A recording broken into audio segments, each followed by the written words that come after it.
You are listening to People, Place, and the Ocean.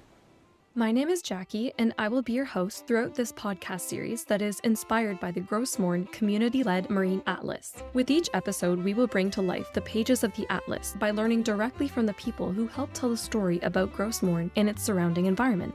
You can download your copy of the Marine Atlas by visiting ecologyaction.ca and visiting the Marine Planning page.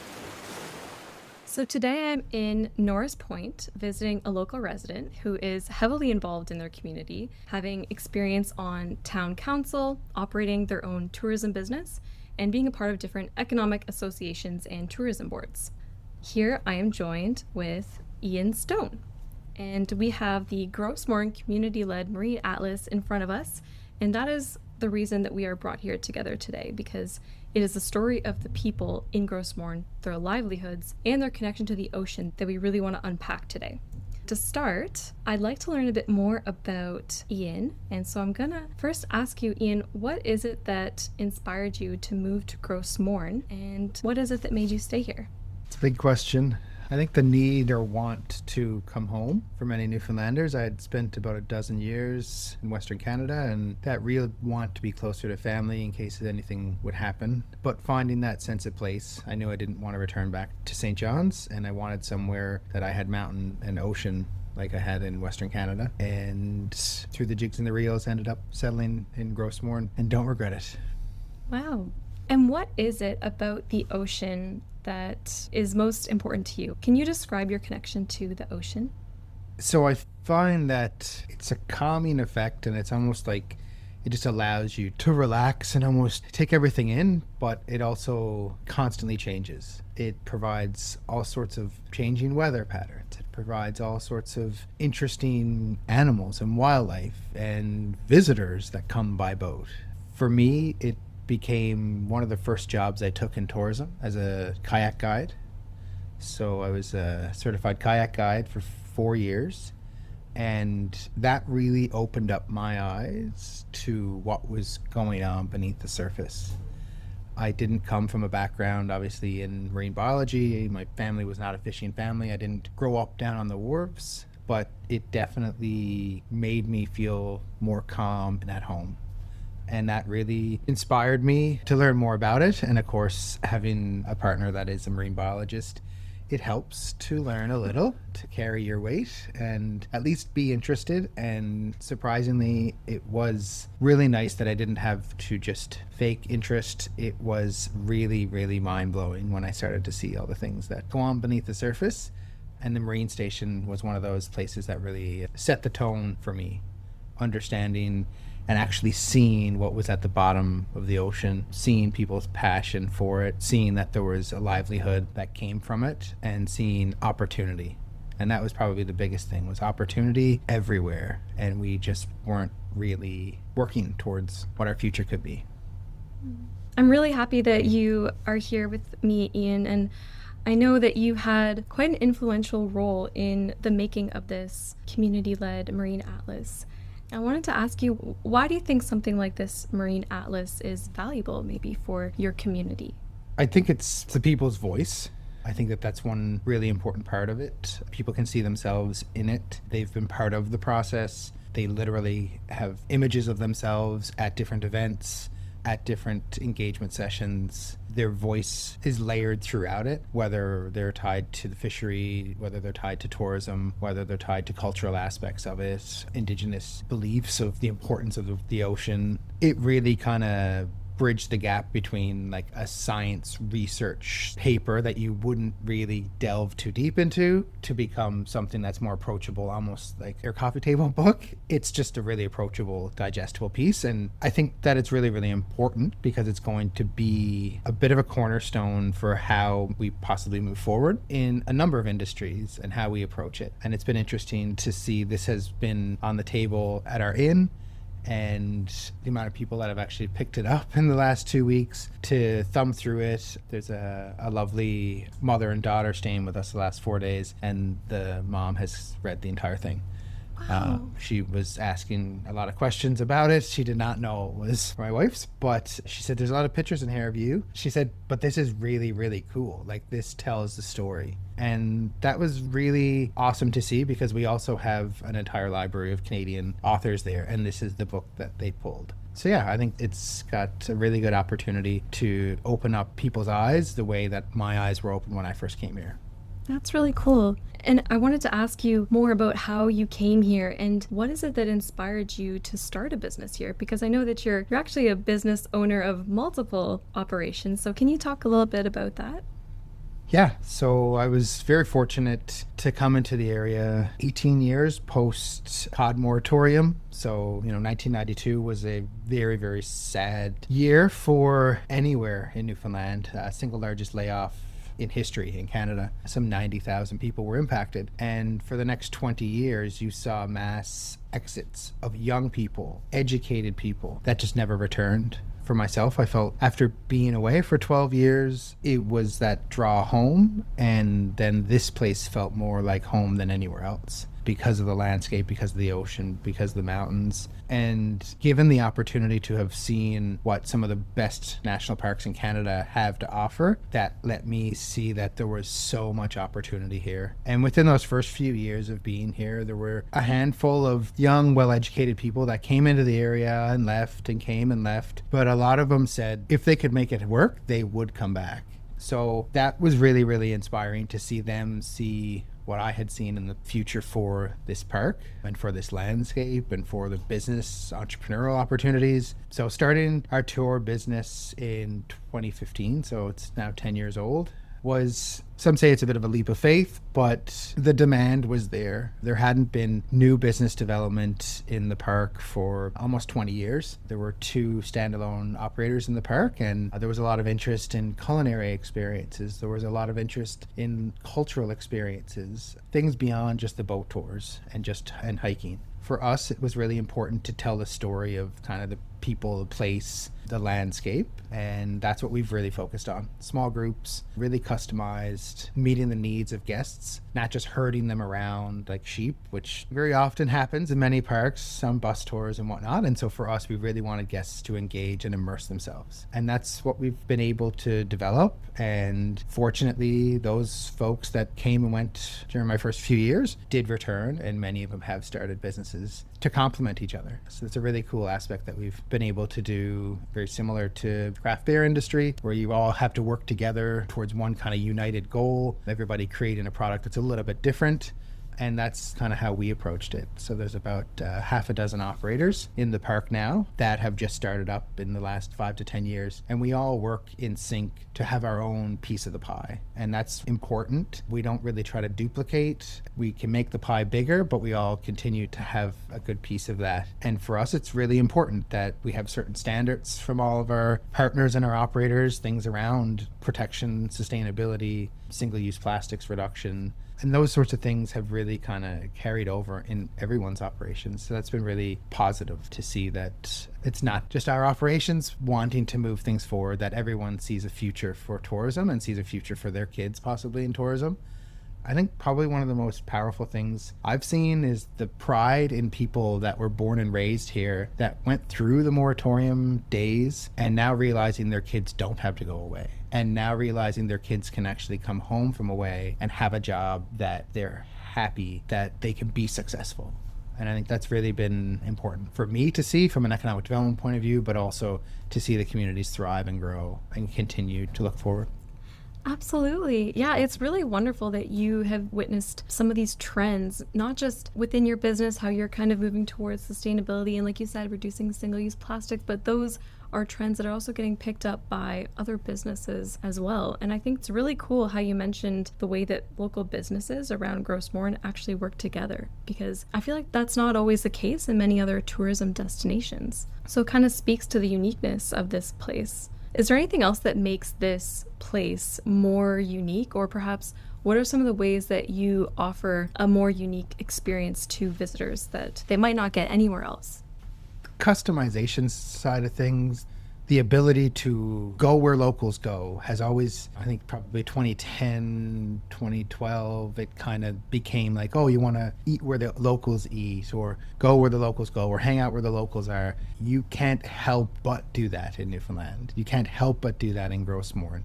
From any of our festivals to an evening experience to taking the water taxi during the day, like, you're fully immersed. You're going to see the same people kind of day in, day out while you're here. And you get to know the name of the boat captain. You get to know the name of someone that's giving you coffee in the morning. You get to know these people and interact with them. Truly, it's not that we have to create that just exists naturally. And guests just absolutely are blown away by the fact that they become part of a community right from the time they arrive. And when they leave, especially if they've been here for a week or 10 days, they feel like, oh, I know Mike, or oh, I know Wayne.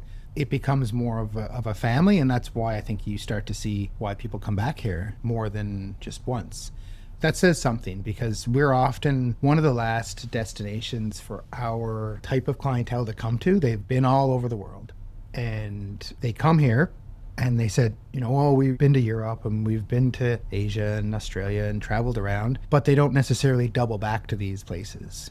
But because of the proximity to Ontario, where most of our guests come from, many of them feel that this is just an easier way to step out of reality in a concrete jungle and step into what a national park used to be before, in some places in Western Canada, over-tourism started. And many of them say to us, try your hardest to keep this the way it is now, because this is something extremely special.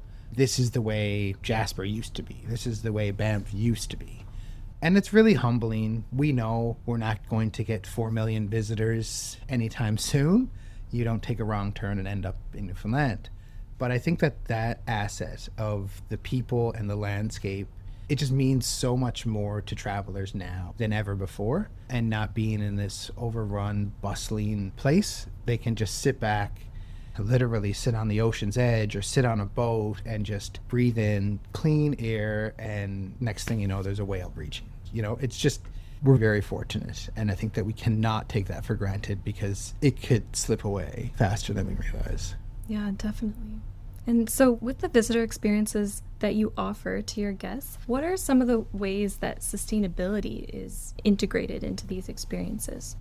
Right from the way that they engage with us, right from the way that we plan their experience to implementing it to when they go home, it is a lens that we put on all aspects of our operation. If it isn't as sustainable as we'd like it to be, we try and find a way through best practices or through just learning from other countries or just researching and trying to find out ways that it can be done in a way that it's not going to be harmful. And I think that it kind of started with our tour operations, a simple little movement from packaging for our lunches to a fully sustainable lunch container. And as simple as that sounds, the physical presence of a lunch container in someone's hands has more impact than all the hybrid vehicles and we recycle or we use local guides or whatnot. That lunch tin just represents a lot of effort. And guests quickly go, wow, this is cute, or wow, this is kind of interesting. And even guests that aren't touring with us, that see our guests unpack their lunch in these reusable metal containers, and it's got a lot of things in it, right? There's 5 or 6 different items in it. People go, wow, you really thought about this. Like, you really tried to think about everything. And that is a bit of the essence of it. We were on Western Brook Pond yesterday, and our guests were eating from that lunch tin, and half the boat asked, where did you get that? Like, who is it? And the guests just said, oh, we're with a tour company and this is our lunch container. So that's really cool, right? So there's no plastic whatsoever. It's amazing. Completely reusable. And it's not the type that even just breaks down and you have to throw it away after a year or two. We've had some of these for 5 years. So that simple, thoughtful initiative just kind of bled into so many other things that we do. And for us, it's been really, really important then to try and implement it in everything we do. Hybrid vehicles, conserving how we move people around so we burn less fuel, considering where every bit of our food comes from. You could talk for hours on food instability and food insecurity, but we try our best. We definitely haven't gotten to where we want to get with that, But I think the challenges of living on an island and the short seasons is definitely against us, but we're trying to find innovative ways and help farmers to help us. And we're ocean-wide certification for our restaurant. That's very important to us. We're one of only 2 in the province, and it means that there's an extra layer of work. We do need to make sure we note, obviously, where all of our fish comes from, understand why and how we're using it. But yeah, it creeps through all of our operations as a hotel or as an inn, using products that don't have plastic fibers in them. So using cotton. Wow. Cotton on a hotel bed is not your friend. It's not that easy to use. It's wrinkly, it gets stained, and so you do end up having to go through a little bit more of it, but at least we know when it breaks down, it's not going to be plastic into our water table. So for us, it's really important to look at all the things that we did. And with our inn, I mean, we could go on for an hour about the things that we did to become Green Step certified as gold. Yeah. It's an extremely challenging process, but it's really cool that the way we've gone about it is that we can then take the lessons we've learned and easily hand them off to anybody else. Definitely. And that's probably one of the biggest things that we've gained in the last 3 years is we can take that model and go to other young people that want to invest in accommodations in Newfoundland. We can show them all the sustainable ways, and we can show them all the ways that hopefully they can even get lending and et cetera to help foster what will be the next generation of tourism operators in this province. Wow. Yeah, and that's really impressive, and I applaud you and your entire team on everything that you've done to really hold up to that sustainability promise. I think it's extremely valuable. As being a part of the second wave since the 90s, that second wave of tourism operators, I think you've really been a part of that trend and that shift towards more sustainability. And I'm sure, like you've mentioned, some of your guests, they respond quite positively to seeing those efforts that you put towards that sustainability promise. Is there any piece of advice that you might offer to new business people that are trying to maybe enter the tourism space in this region? It's a good question. If you don't know your market and your mindset is, if I build it, they will come, that doesn't exist in tourism anymore. You can't just build an adventure park. You can't just build a marine experience. And you can't just say, if I put this anywhere, people will just come. There's only so many Fogo Island inns in the world. That is one of those, if I build it, they will come. But given that the next generation of tourism operators don't have that kind of backing, I think that it's really important to know your market. I spent 5 years trying to understand what my market would be. And once you knew that, it really made a difference for us in terms of it didn't feel as risky when we started. As soon as we did start, the biggest thing that we did was go around and talk to everyone that could be a partner and let them know that we were not competition. We were not there to take business away from them. We were there to complement their business. Nice. So, for example, we weren't going to offer kayak tours. We would take our guests and put them on Western Adventures kayak tours. We were not going to get into the boat tour business. We would put our guests onto Bond Tours boats. We were not going to get in backcountry hiking. We were going to put our guests through Gros Morne Outdoor Company, and they would go do backcountry hiking through that way. So for us, it was really important to build those partnerships. I will give praise where it's deserved. Gros Morne Cooperating Association, GMIST, the Gros Morne Institute of Sustainable Tourism, it really set a basis for us to be comfortable spending or investing along the way because they allowed us to better understand. And their tagline's always been, do what you do best, partner for the rest. And that is something that we have always kept, even to today. We do not try to deliver every little bit of experience. It's extremely challenging. Guests don't want just one to do everything for them. They want diversity. They want immersion in multiple aspects of the landscape. So for us, we make sure that our guides interact with them, but that multiple guides get to interact with them. They get to learn the stories of the locals. They get to learn the stories of the people that have moved here to be guides. And so for us, it's just been really essential, because if you had to invest all that time and money to try and do every part of the experience, you won't do anything well. You'll just survive. And I think that if you really want to do things well, you've got to partner. You've got to make friends of everyone in the community. And the sooner that as an industry we realize my competition is not across the street, it's not across the island, it's the Azores, it's New Zealand, it's across the world. Yeah. And I think that that is the strength of Newfoundland tourism and our regional tourism here going forward. Many of our operators have experienced those places, have been fortunate enough to see what goes on outside of here. And we can now envision what our guests have seen. And when they arrive, we know they've probably seen all kinds of interesting things, or, been on a safari or been on a cruise or whatnot. We're going to show them what our hospitality is. And that is something that you cannot find anywhere else. True. And they're going to find out what a fjord with 2 boats on it looks like versus a fjord with 50 boats. They've probably been on Milford Sound. Well, now take a look at our fjord, and it's just, you get that sense from people that they're like, wow, this is still so very untouched. Yeah, it really is. And that's such a beautiful approach that people of this region have implemented, that the strength in working together and finding ways to collaborate really provides benefits to everybody. And of course, it uplifts the experience of visitors that come here. And I know that you're also involved on different tourism boards for the province of Newfoundland. So I wanted to ask you, with your involvement in some of these tourism boards and being involved at the provincial level, what is happening in those conversations, and maybe what's trending as it relates to the coastal and marine environment? So, there's definitely an important aspect to Newfoundland's tourism that is ocean-based. Whales, icebergs, nothing's more picturesque than Cape unrolling and people, right, on the beach. Newfoundland tourism doesn't exist without some sort of ocean-based tourism. We've just come out of our Vision 2026, which was kind of how we were going to move out of COVID transitions and challenges that came from that. Going forward, I think one thing that it really taught a lot of people was the value of nature and the value of the ocean and the value of doing things in a sustainable manner. So our Vision 2026, I feel, carried a little bit of weight on the sustainability side, but I know going forward, we're currently about to start planning for our Vision 2030. It's crazy to even just say 2030.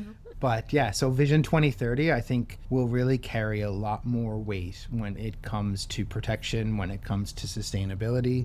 I think that's what the next generation of tourism operators are really wanting.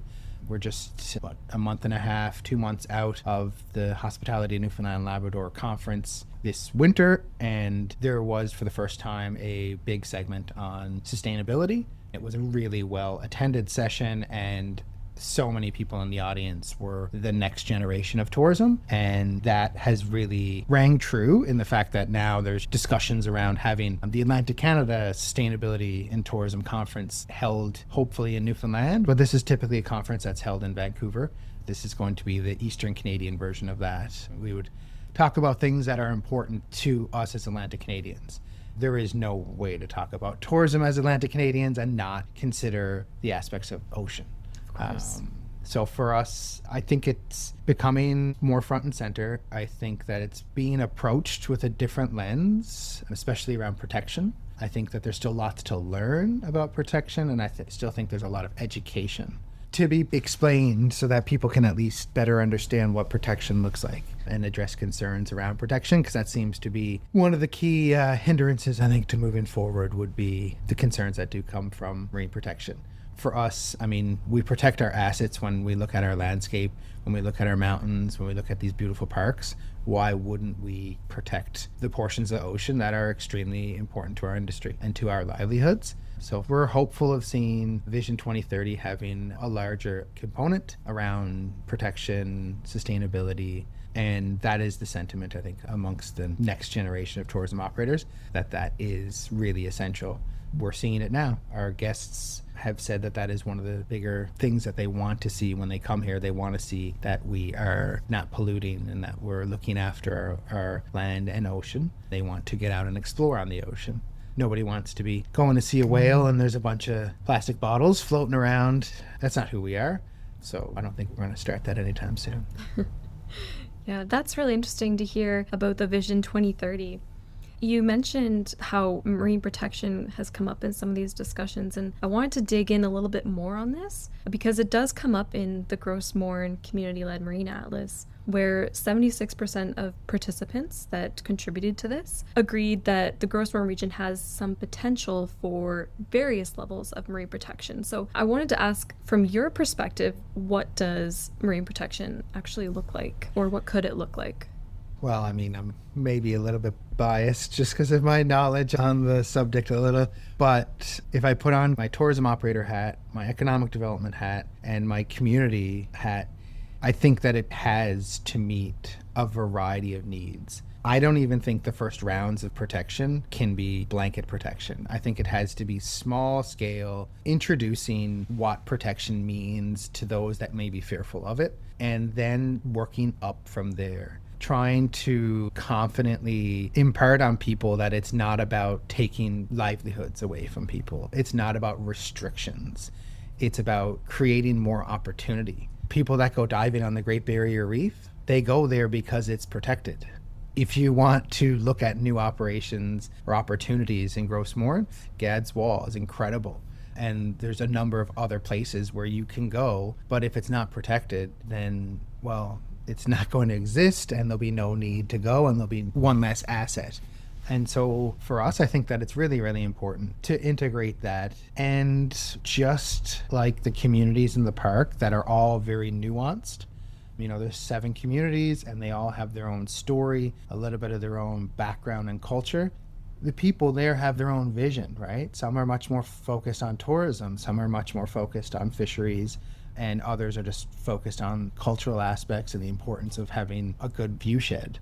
So I think for us is to unite those communities. I think that the Gros Morne Cooperating Association has started a really good initiative by bringing the communities together under GM TRIP to try and foster similarities that each community carries. And I think that over time, that next generation of councils come in and they see the value for it. You cannot say in the 1980s people saw the value for this park.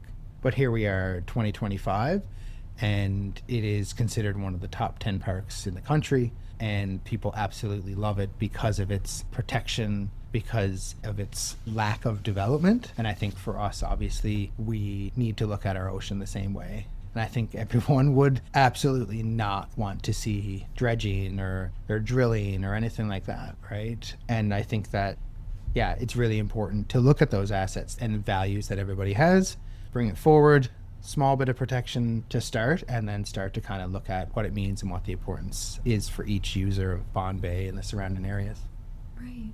And as you said, it can be about protecting assets and thinking about what assets exist here in this area and in our marine environment that can actually provide more opportunity than anything else. So I think you hit the nail on the head there, and you kind of spoke to the ways in which environmental protection can really complement economic growth. And you provide the example in Australia, which I thought was brilliant. I definitely went to the Great Barrier Reef just so I could see this beautiful protected area. So now that brings me to my next question, more so about finding those economic opportunities here. And in the Atlas, it makes reference to ecotourism and eco-based growth, specifically in our coastal and marine environment.